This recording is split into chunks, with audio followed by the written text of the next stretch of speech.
"Don't mind her," Alastair Vance says, the words slicing through the shimmering afternoon air. "She's just the maid. Her only job is to stay out of the way and make sure our glasses are never empty." He aims the comment at a small cluster of guests, men in linen shirts and women in flowing sundresses, all of them orbiting him like planets around a sun of their own making. He lifts his champagne flute, a casual gesture of dismissal, as if Alara were a piece of furniture he was helpfully pointing out. A few of his guests chuckle, a polite, sycophantic sound that gets swallowed by the vast, manicured lawn of the estate. Alara doesn't flinch. She is standing by a stack of pristine, snow-white towels near the edge of the infinity pool, which spills its perfect blue into the hazy horizon. The sun is a relentless hammer, beating down on the imported Italian stone of the patio. The air smells of chlorine, expensive sunscreen, and the sweet, cloying scent of blooming hibiscus. For the people lounging on the chaises, this is paradise. For Alara, it is a workplace, a stage where she must play her part with flawless precision. Her part is to be invisible. She continues her work, folding a towel into a perfect, crisp rectangle. Her movements are economical, graceful, born of years of practice. Her uniform, a simple, slate-gray dress with a modest collar, is immaculate. It is designed to blend in, to suggest function without presence. But in this moment, under the weight of Alastair Vance's casual cruelty, it feels less like a uniform and more like a cage. She can feel their eyes on her back. The laughter, though brief, has created a ripple. The guests are now aware of the maid they had so successfully been ignoring. They see her, but they don't see her. They see a role, a function, an object defined by her employer. Her hands, hidden for a moment within the soft terry cloth, tighten. The knuckles go white. It is the only betrayal of the storm inside her, the only crack in the placid dam of her composure. Her spine remains straight, her expression placid. But inside, a quiet question echoes, a hum beneath the surface of her practiced calm. Would you endure this? It's a question she asks herself often in places like this, a silent check-in with the person who exists beneath the gray dress. Alastair Vance has already moved on. He is now telling an anecdote about a hostile takeover, his voice booming with the easy confidence of a man who has never known true failure. His audience leans in, captivated. He is a master of this universe, a conductor of wealth and influence, and this party is his symphony. Every element is perfectly arranged, the catering, the music drifting from unseen speakers, the staff who move like ghosts along the periphery. Alara is just one of those ghosts. She finishes folding the last towel, arranging the stack into a perfect pyramid. She moves to collect empty glasses from a nearby table. A woman in a wide-brimmed hat doesn't even look up from her phone as Alara reaches across her to retrieve a sweating tumbler of iced tea. Alara's arm is inches from the woman's silk-clad shoulder, yet she elicits no acknowledgement, no flicker of recognition. She is a function, not a person. The hand that takes the glass is not connected to a human being with a story, with a past, with a heart that is currently beating a little too fast. She can hear the splash of water, the high-pitched laughter of children playing in the shallow end of the pool. She keeps her eyes down, focused on her task. Look up and you might make eye contact. Make eye contact and you might be seen. Be seen, and you might be dismissed all over again. It is a delicate, exhausting dance of self-effacement. She loads the glasses onto her tray, the crystal clinking softly. The sound is a quiet counterpoint to Vance's booming laughter. He has just delivered his punchline. More sycophantic chuckles follow. He is a success. The party is a success. The world is exactly as it should be, a perfectly ordered system with him at its center and people like Alara orbiting in the silent, forgotten darkness. As she turns to carry the tray back toward the house, her eyes sweep across the pool. She takes it all in, the careless luxury, the performative relaxation, the profound, almost willful ignorance of the people who inhabit this space. And she sees Alastair's young son, Leo, his small frame silhouetted against the blinding glare of the sun on the water. He is at the far end of the pool, away from the other children, and he is playing alone. She feels a faint, unbidden twinge of concern. It's a professional hazard, that flicker of human connection. Her job is to remain detached. Her job is to stay out of the way. She reminds herself of this, turning her back on the scene and walking toward the cool, shaded sanctuary of the main house. But the image of the boy, small and solitary against the vast, shimmering blue, lingers in her mind. Back on the patio, the performance of leisure continues. Alara moves with a practiced quietness, her rubber-soled shoes making no sound on the hot stone. She clears away a plate of half-eaten canapés, her presence registered only as a brief shadow. The humiliation from Vance's comment still hangs in the air, a sour note in the symphony of the afternoon. It has emboldened others. A man with a sunburned face and a gold watch that glints aggressively in the sun beckons to her. He doesn't use her name because he doesn't know it. He doesn't even use a title. He just snaps his fingers, a sharp, ugly sound. "You. My sunglasses. I left them on the chaise by the fountain," he commands, gesturing vaguely toward the other side of the sprawling property. He doesn't ask, he tells. There is no please, no flicker of courtesy. She is simply there to serve his needs, an extension of his will. "Of course, sir," she says, her voice even and low. As she walks away, she passes Vance's wife, Camilla, who is holding court with two other women. Camilla stops her with a light, proprietary hand on her arm. Her nails are perfectly manicured, the color of pale coral. Her smile is bright, brittle, and utterly devoid of warmth. "You're just so good at being invisible, dear," Camilla says, her voice a conspiratorial whisper loud enough for her friends to hear. They offer tight, knowing smiles. It's meant to sound like a compliment, but Alara understands its true meaning perfectly. It's a reinforcement of her station, a reminder of the carefully constructed hierarchy. Your value lies in your non-existence. Alara gives a slight, respectful nod and continues on her way. She feels the weight of their collective gaze, the casual, unthinking cruelty of people so insulated by wealth they have forgotten how to see the humanity in those who serve them. If that happened to you, what would you do? Near the fountain, she spots the sunglasses. As she stoops to pick them up, she sees Leo again. He is now kneeling at the pool's edge, his small back to the party. He holds a tiny, bright yellow toy boat in his hands. It's a simple plastic thing, probably worth less than the artisanal olive in Alistair Vance's martini, but the boy is completely absorbed by it. He lowers it carefully into the water, giving it a gentle push. It bobs on the surface, a cheerful speck of color in the vast, intimidating blue. He drops it. The boat floats just out of his reach. He makes a small, frustrated sound and stretches his arm, his small body leaning precariously over the water. Alara's breath catches. Before she can even formulate a thought to move, Alistair Vance's voice cuts across the lawn. He has noticed his son, but not his son's peril. He has only noticed the toy. "Leo, leave it," he barks out, his tone sharp with impatience.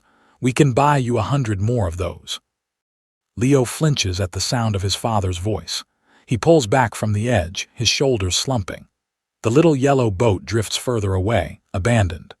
The moment is a perfect miniature portrait of the Vance family philosophy. Everything is disposable. Everything is replaceable. Affection is measured in acquisition, not attention. Alara watches the boat float toward the deep end. It seems impossibly small and fragile. She feels an echo of that fragility in the boy, who now sits with his knees hugged to his chest, his brief moment of joy extinguished. His parents, having issued their command, have already turned back to their guests, their parental duty for the moment fulfilled. They are laughing, absorbed in their own world while their son sits alone, inches from danger. Alara sees him inch closer to the edge again, his eyes following the little boat, his world shrunk to that single point of lost focus. The silent threat hangs in the air, thick and heavy as the humid afternoon. There is no scream. There is no dramatic cry for help.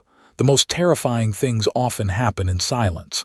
There is only a splash. It's not loud. It's a soft, gulping sound, easily lost beneath the chatter of the party and the gentle thrum of the ambient music. But to Alara, whose senses are already on high alert, it sounds as loud as a gunshot. Her head whips around. Her eyes scan the pool, her heart suddenly a cold, hard knot in her chest. The other children are splashing and laughing in the shallow end, supervised by a hired nanny.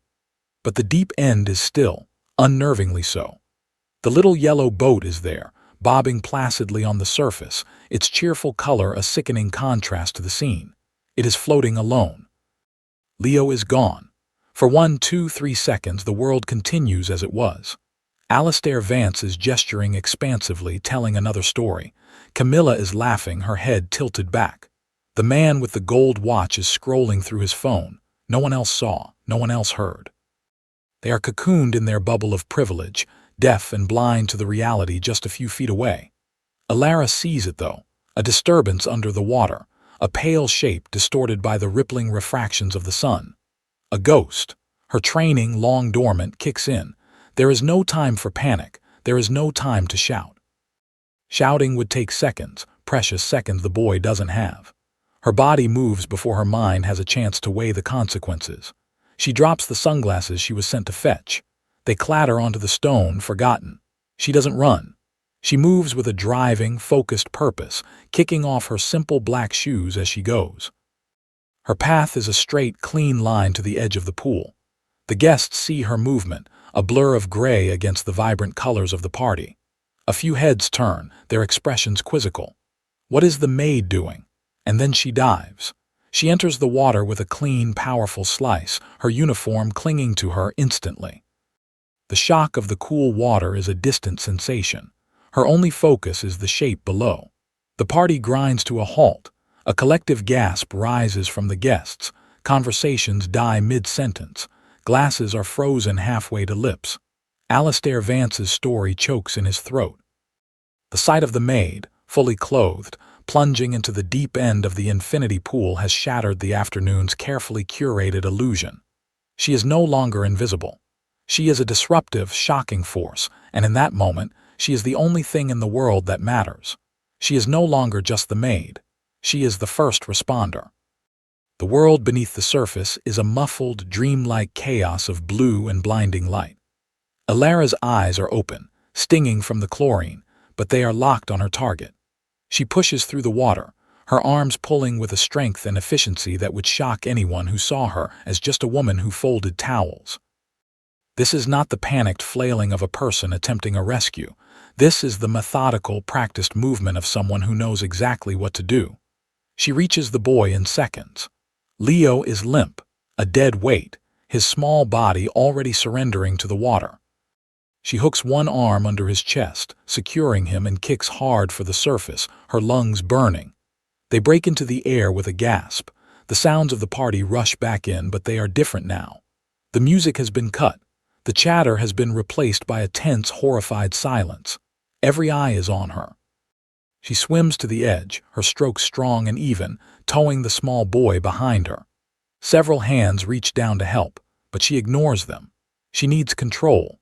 She needs a flat, stable surface. She hefts Leo's body out of the water and onto the stone patio with a surge of adrenaline-fueled strength, then pulls herself out after him. She doesn't waste a second. She is on her knees beside him, tilting his head back, checking his airway.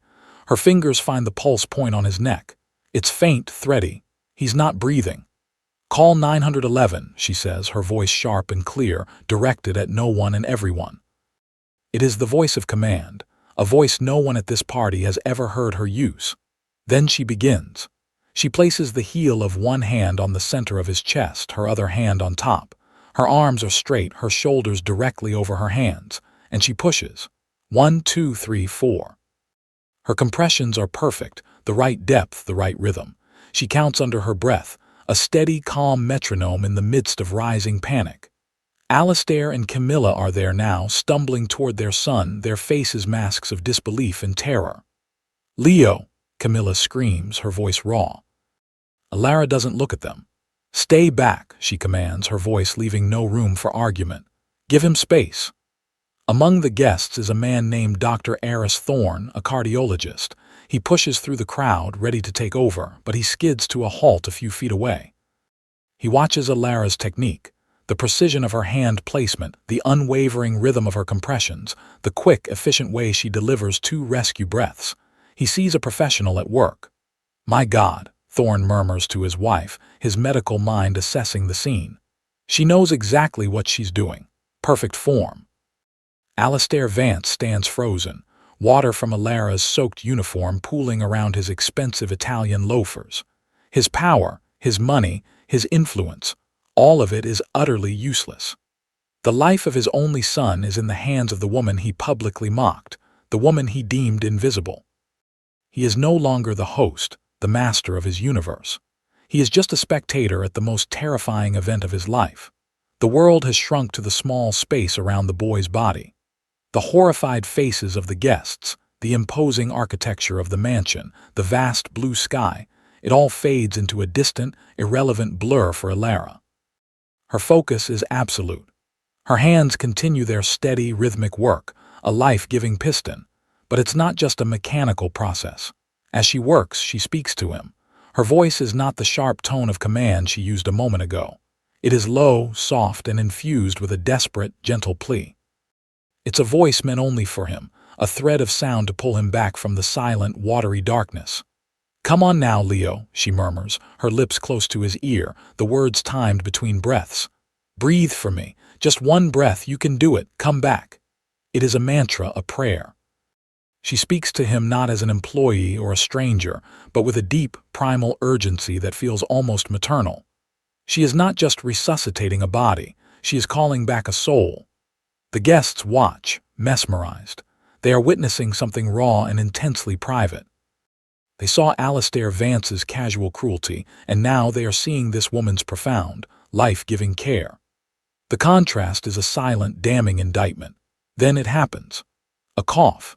A weak, sputtering sound. Water gushes from Leo's mouth. He convulses, and then comes the most beautiful sound Alara has ever heard, a ragged, shallow, rasping intake of air. A collective sigh of relief ripples through the crowd. Camilla sobs, her hand flying to her mouth. Alistair sags as if his strings have been cut. Leo's eyes flutter open. They are unfocused at first, clouded with confusion and fear. They dart around, past the faces of his parents, past the circle of strangers. They search for an anchor in the terrifying sea of his return to consciousness. And then they find Alara. They lock onto her face. In that moment, she is the only thing he sees. He doesn't see a maid in a dripping, wet uniform. He sees the person who was with him in the darkness, the voice that called him back. A flicker of recognition, of trust, passes through his gaze. Alara's own eyes soften. The clinical focus melts away, replaced by an overwhelming wave of relief.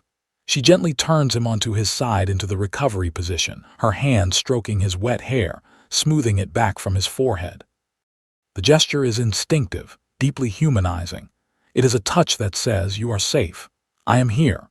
The moral obligation is sealed. She has not just saved a child, she has forged a bond that neither rank nor wealth nor social status can ever break. The air is thick with the aftermath. The immediate crisis has passed, but a new, more complex tension descends upon the patio. Leo is breathing. He is alive. And now the social order, so violently disrupted, struggles to right itself. This is the trap. It's not written in any contract or bylaw, it's etched into the unspoken rules of their world. Alistair Vance, the man whose entire identity is built on command and control, is now standing in a position of profound public debt to a member of his staff. He is trapped by a cage of his own making, his arrogance. Dr. Thorne, the cardiologist, approaches Alara, his voice filled with professional respect. "You saved his life," he says, loud enough for everyone to hear. "Absolutely incredible. You didn't hesitate for a second. You're a hero." The word hangs in the air, hero. It is a title that doesn't compute in the rigid hierarchy of Vance's world. Heroes are equals. Heroes are celebrated. Maids are supposed to be invisible. Vance hears the word, and his face, already pale with shock, seems to tighten. He looks at Alara, who is still on the ground, her protective hand on Leo's back. He knows what he has to do. The social script demands it. He has to thank her. He has to acknowledge the magnitude of what she has done. But the words are lodged in his throat, choked by a lifetime of entitlement. To thank her properly, to use a word like hero, in front of this audience would be a public abdication of his status. It would be an admission of not one but two colossal failures, his negligence as a parent and his gross misjudgment of her character. It would elevate the help to a position of moral superiority, a shift in the power dynamic so seismic it threatens the foundations of his world. But the cost of ignoring it is even higher. His guests, his peers, the very people whose opinions he values above all else, are watching. They saw his mockery. They saw his son almost die, and they saw her save him. If he fails to show adequate gratitude, he will be judged not just as a bad parent, but as a man lacking basic decency. He will lose face, the one currency that matters more to him than money. He is caught. He is exposed. He takes a hesitant step forward, his mouth opening as if to speak. But only a dry, choked sound comes out. He is a man who can command boardrooms and bend markets to his will, but in this moment, a simple thank you is beyond his grasp. The silence stretches, becoming more damning with every passing second. The power has shifted, and he is trapped on the losing side. Just as the silence becomes unbearable, the system pushes back. While Alistair is frozen in his social paralysis, Camilla acts. Her maternal instinct, twisted by panic and a desperate need to reclaim control, finds an easier target than her husband's negligence. She rushes forward, scooping Leo up from the ground and pulling him away from Alara's gentle hold. The boy lets out a weak cry of protest, his eyes still fixed on Alara. "What did you do?" Camilla shrieks, her voice sharp with accusation as she clutches her son. "Why was he even in the water? Weren't you watching?" The question is absurd, a frantic deflection, but it serves its purpose. It reframes the narrative. In Camilla's panicked mind, the person closest to the tragedy must be responsible for it. It is a desperate, ugly attempt to reset the hierarchy, to push Alara back down into the role of a negligent servant rather than a heroic savior. Alistair, jolted from his stupor by his wife's outburst, sees his opening. This is a language he understands, damage control. He finds his voice not for gratitude, but for command. "Someone call an ambulance." He bellows, though Alara has already given the order. "Security, clear the area. Give us some room." He begins to manage the situation, barking orders, creating a flurry of activity. He is no longer the helpless father. He is the man in charge once more. His words are a deliberate wall, built to separate his family from the woman who just saved it. He is turning Alara back into part of the background, a problem to be handled and dismissed. The guests begin to murmur. Some look at Alara with awe and sympathy. But others, the ones more aligned with the Vance's worldview, begin to shift their gaze. They see a disruption, a messy, emotional scene that has ruined a perfectly pleasant afternoon. They see a maid who, for a few terrifying moments, held all the power. And the system, their system, does not tolerate such inversions. Alara slowly gets to her feet. She is dripping, her simple gray uniform plastered to her body. Water pools around her on the hot stone. She feels a profound and chilling sense of isolation. She is surrounded by people, yet she has never felt more alone. She performed the most fundamental act of human compassion, saving a child's life, and in the aftermath, she is being treated like a piece of evidence at a crime scene. She looks down at her hands, the hands that pushed the water from a boy's lungs, the hands that felt for a pulse and found one. They are trembling slightly, not from cold, but from the brutal emotional whiplash. A moment ago, she was a lifeline. Now she is just the help again, and she is in the way. Alara stands her ground. The urge to shrink back, to retreat to the shadows they have assigned her, is immense. It would be so much easier to melt back into the invisibility she has perfected over the years. But something inside her, a core of quiet, unyielding dignity, refuses. She will not run. She will not apologize for saving a life. Her plan, if it can be called that, is not one of aggression. It is a plan of stillness. She will force them to deal with the truth of what happened by simply being present. Her silent, dripping form is a testament they cannot ignore, a mirror reflecting their own failures. She finds a discarded towel on a nearby chaise, one of the ones she folded so perfectly just an hour ago, and wraps it around her shoulders.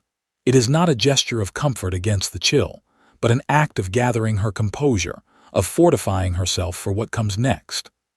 She lifts her chin and meets Alistair Vance's eyes across the chaos of the pool deck. Her gaze is not accusatory. It is steady, clear, and unwavering. It says, "I am still here." The wail of a siren grows louder, cutting through the manicured peace of the estate. The paramedics have arrived. They push through the throng of guests with practiced urgency, their presence shifting the focus once again. They move toward Camilla, who is still clutching Leo. But Dr. Thorne steps forward, intercepting the lead paramedic. He doesn't point to the frantic mother or the blustering father. He points directly at Alara. "Talk to her," the doctor says, his voice cutting with authority. "She's the one who pulled him out. She did the CPR. She's the reason he's alive." It is the moment everything pivots. The doctor's words officially insert her into the narrative, not as a background player but as the central figure. He legitimizes her actions in a way the Vances cannot deny. She is no longer just a potential witness. She is the primary source, the expert. She is about to enter the proving ground where the truth of her competence will be undeniable. The paramedic turns, his eyes finding hers, and the public test is about to begin. The lead paramedic, a tall man with a calm, no-nonsense demeanor, walks directly to Alara, his medical kit in hand. He bypasses Alistair and Camilla, his focus entirely on her. The remaining guests fall silent, their attention rapt. This is the moment of public reckoning. "Ma'am," the paramedic says, his voice respectful, "I'm David. Can you tell me exactly what happened? I need to know what steps you took before we arrived." This is the test. In front of the very people who dismissed her, Alara is being asked to provide an expert account. She takes a quiet breath, the towel still wrapped around her shoulders. Her voice, when she speaks, is perfectly steady. There is no tremor of fear or anger. There is only the calm precision of a professional. The subject, a male child, approximately 5 years of age, was submerged in the deep end for an estimated 45 to 60 seconds, she begins. A ripple of shock goes through the onlookers. Subject, submerged. This is not the language of a maid. Alistair Vance's face goes rigid. Alara continues, her eyes meeting the paramedics. "I initiated a retrieval and placed him on a flat surface. He was cyanotic and unresponsive. No pulse, no respiration. I began chest compressions immediately, a 30-to-2 ratio. After the second cycle of compressions and rescue breaths, he expelled a significant amount of water and resumed spontaneous breathing. I then placed him in the recovery position to maintain a clear airway." She uses the correct medical terminology, her explanation concise and flawless. She is not telling a story, she is delivering a report. It is a masterclass in competence, delivered quietly and without a trace of arrogance. The paramedic nods, his expression one of deep respect. He turns to his partner. "Let's get him on oxygen. Vitals are probably stable thanks to her." He then looks back at Alara. "Your fast action saved him. Do you have medical training?" Before Alara can answer, Dr. Thorne steps forward again. "Her actions were perfectly executed," he confirms, his voice booming in the quiet. "Textbook? I'm a cardiologist, and I wouldn't have done a single thing differently." The power has not just flipped, it has been completely and irrevocably reversed. The crowd is staring at Alara with a mixture of awe and disbelief. Alistair Vance stands utterly exposed. His wealth, his status, his entire world of carefully managed perceptions, all of it has been dismantled by the quiet competence of the woman he called just the maid. The guests are no longer looking at him as their host. They are looking at her as the hero he so obviously is not. The humiliation he inflicted upon her has returned to him, magnified 100-fold. The paramedic's question hangs in the air, a final, damning piece of the puzzle. Did you feel that shift? The room, the day, the world had just tilted on its axis, and Alara was its new center of gravity. The paramedics work efficiently, their calm professionalism a stark contrast to the emotional chaos that preceded them. They gently check Leo over, strapping a small oxygen mask over his face. The boy's eyes, wide and still a little fearful, keep searching for Alara. The lead paramedic, David, stands and turns to Alistair Vance. He is a man accustomed to dealing with frantic parents, but his tone now carries an edge of sternness. "Sir," he says, his voice clear and resonant, "I need you to understand something. This woman saved your son's life. Another minute, maybe even 30 seconds, and we would be having a very different conversation right now. You are incredibly lucky she was here." He doesn't soften the blow. He lays the truth bare for everyone to witness. The ball is now squarely in Alistair's court. The entire party, his whole world, is watching, waiting to see what he will do. Will he double down on his arrogance, or will he finally choose humility? Alara says nothing. She doesn't need to. Her silence is the demand. It is more powerful than any shouted accusation could ever be. It asks for something real, something earned, not a payoff to make the problem disappear. It asks for a genuine acknowledgement of her humanity. Alistair looks from the paramedic to his son, and then, finally, to Alara. It is the first time he has truly looked at her all day. He sees not a gray uniform, but a woman of immense strength and composure. He sees the person who holds an unpayable debt over him. He takes a slow, heavy step forward, then another. The short distance between them feels like a mile. The silence is absolute. He stops in front of her. His eyes, for the first time, are stripped of their usual arrogance. They are filled with a maelstrom of shame, confusion, and a raw, burgeoning gratitude. "Thank you," he says. The words are barely a whisper, a choked, difficult sound forced from his throat. It is the sound of a proud man breaking. Alara holds his gaze for a long moment. She could say, "You're welcome." She could smile and nod and absolve him of his guilt, allowing the social order to be restored. But she doesn't. She gives a single, small, deliberate nod. That's all. She doesn't make it easy for him. She doesn't let him off the hook.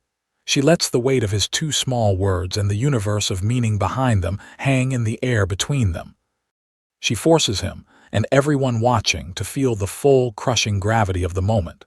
Justice, in that instant, is not about forgiveness. It is about forcing a man who sees no one to finally see someone.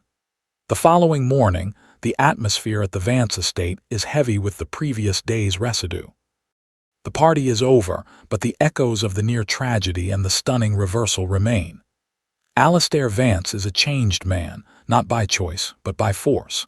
The foundations of his world have been shaken, and he is now forced to rebuild. He calls a meeting, not with his board of directors, but with his household staff.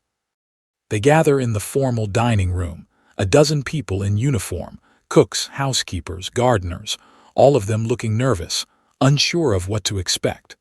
Alara stands among them, her demeanor as calm and composed as ever. Alistair stands at the head of the long, polished mahogany table. Camilla is beside him, her face pale, her eyes red-rimmed.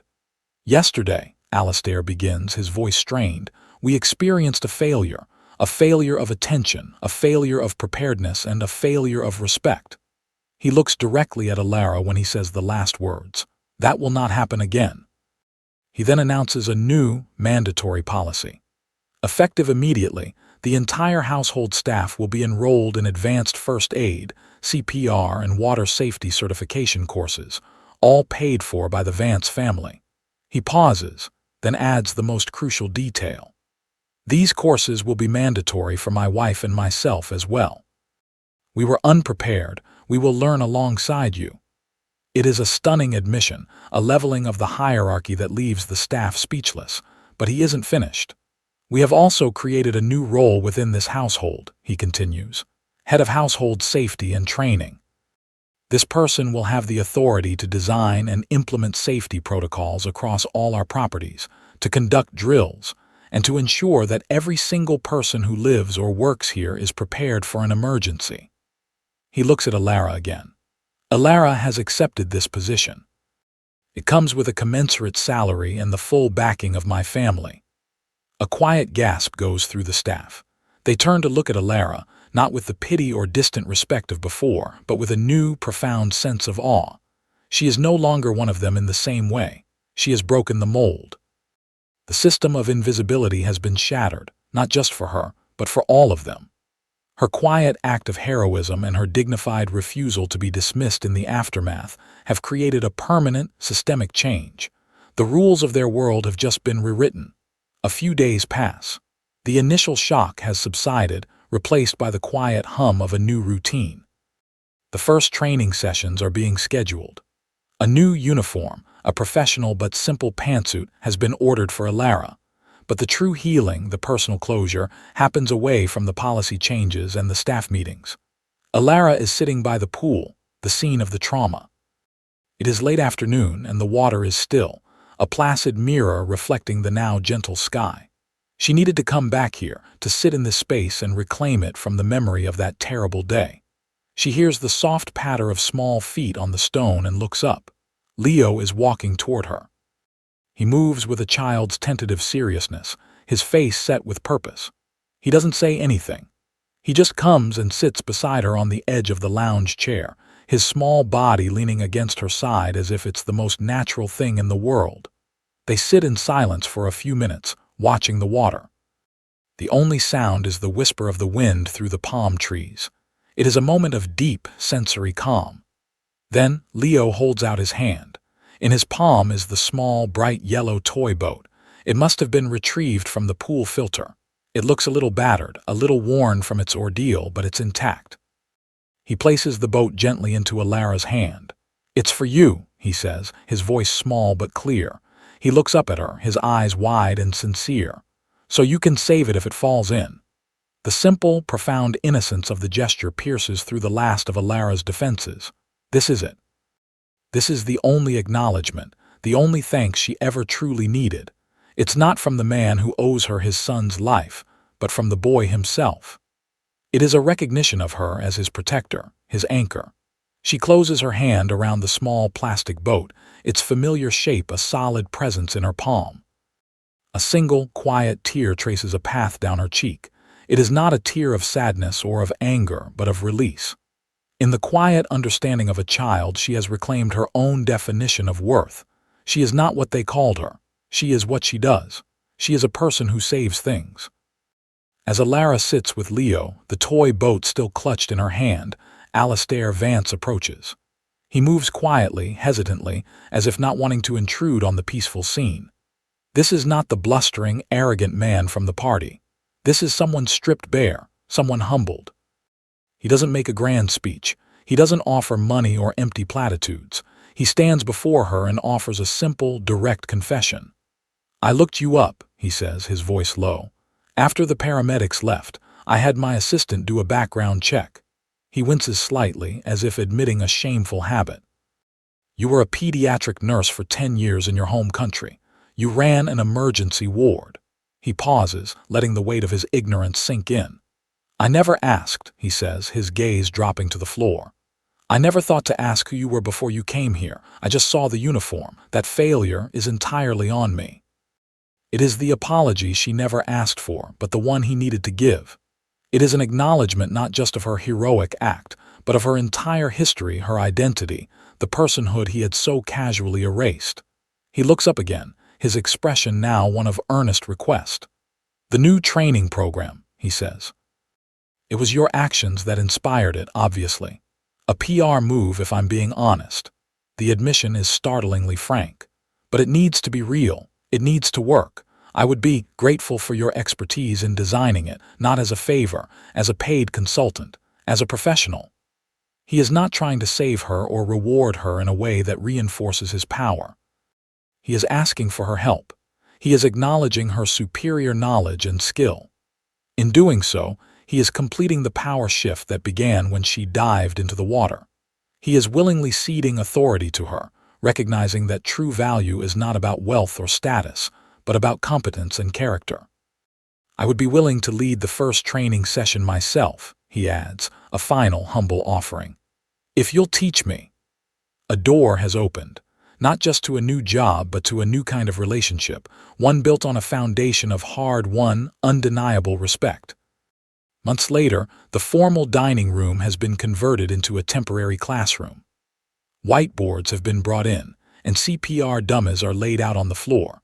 The entire household staff is present, along with Alastair and Camilla Vance. They are all dressed in comfortable, practical clothing. There are no uniforms today. They are all students. At the front of the room, standing behind a simple podium, is Alara. She wears her new professional attire, a navy blue pantsuit that signifies her new role.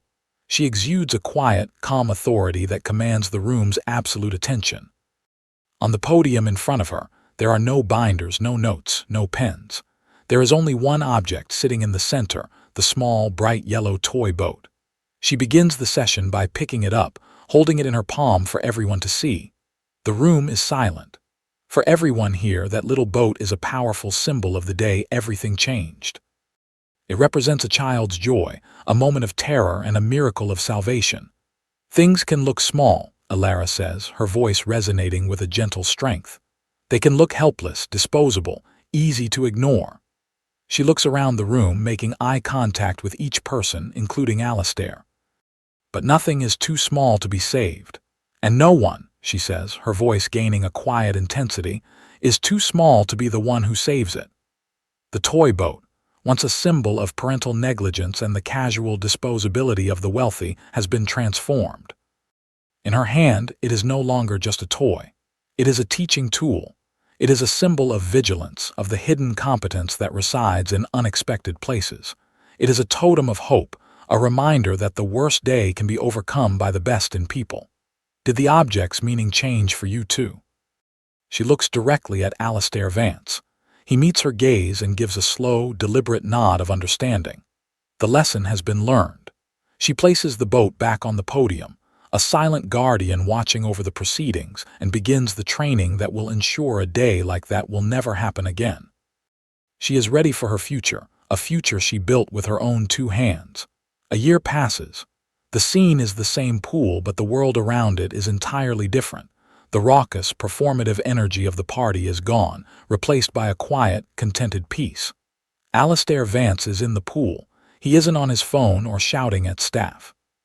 He is actively playing with Leo, their laughter echoing softly in the late afternoon sun. He is not just present, he is attentive, his focus entirely on his son. Alara is there too. She is seated in a comfortable lounge chair reading a book. She is not in uniform. She wears a simple, elegant linen dress. She is not on duty. She is simply present, a quiet, respected guardian watching over the family she has, in many ways, healed. Mounted on the wall near the pool steps is a small, elegant bronze plaque. It is discreet but permanent. It details the new pool safety rules, and at the bottom, in clean, crisp lettering, it reads, "The Alara Vance Protocol." Alistair had insisted on adding his own name, not to claim credit but as a permanent public acknowledgement of his debt. It is a tangible sign of the enduring change. Leo, laughing, climbs out of the pool. He runs over to a stack of clean, folded towels, a stack that Alara no longer has to prepare. He picks one up, and in a simple, unprompted act of care that mirrors the one she showed him, he brings the towel to her, carefully draping it over her shoulders. "Thanks, Leo," she says, smiling and closing her book. He smiles back, a look of pure, uncomplicated affection. Sometimes justice arrives without applause. The final image is one of stillness, of dignity. The sun sets, casting a warm, golden glow over the water. The family is whole. The guardian is at peace. The room, the entire estate, has been fundamentally and forever changed.